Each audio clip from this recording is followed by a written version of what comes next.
Hi everyone. In today's tutorial, we will show you how to drop a pin in Google Maps and send it to someone. Whether we want to share our location, a favorite spot, or directions with friends or family, we will walk you through it step by step. Let's get started.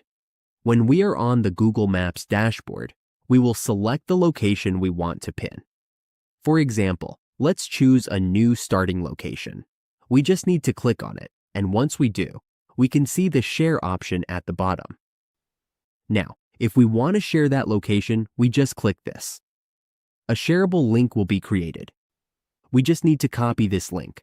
Once we copy it, we can send it to someone so they can find this location. They will also get directions on how to get there. And that's it. We have successfully dropped a pin and sent it to someone in Google Maps. Sharing locations really has never been easier.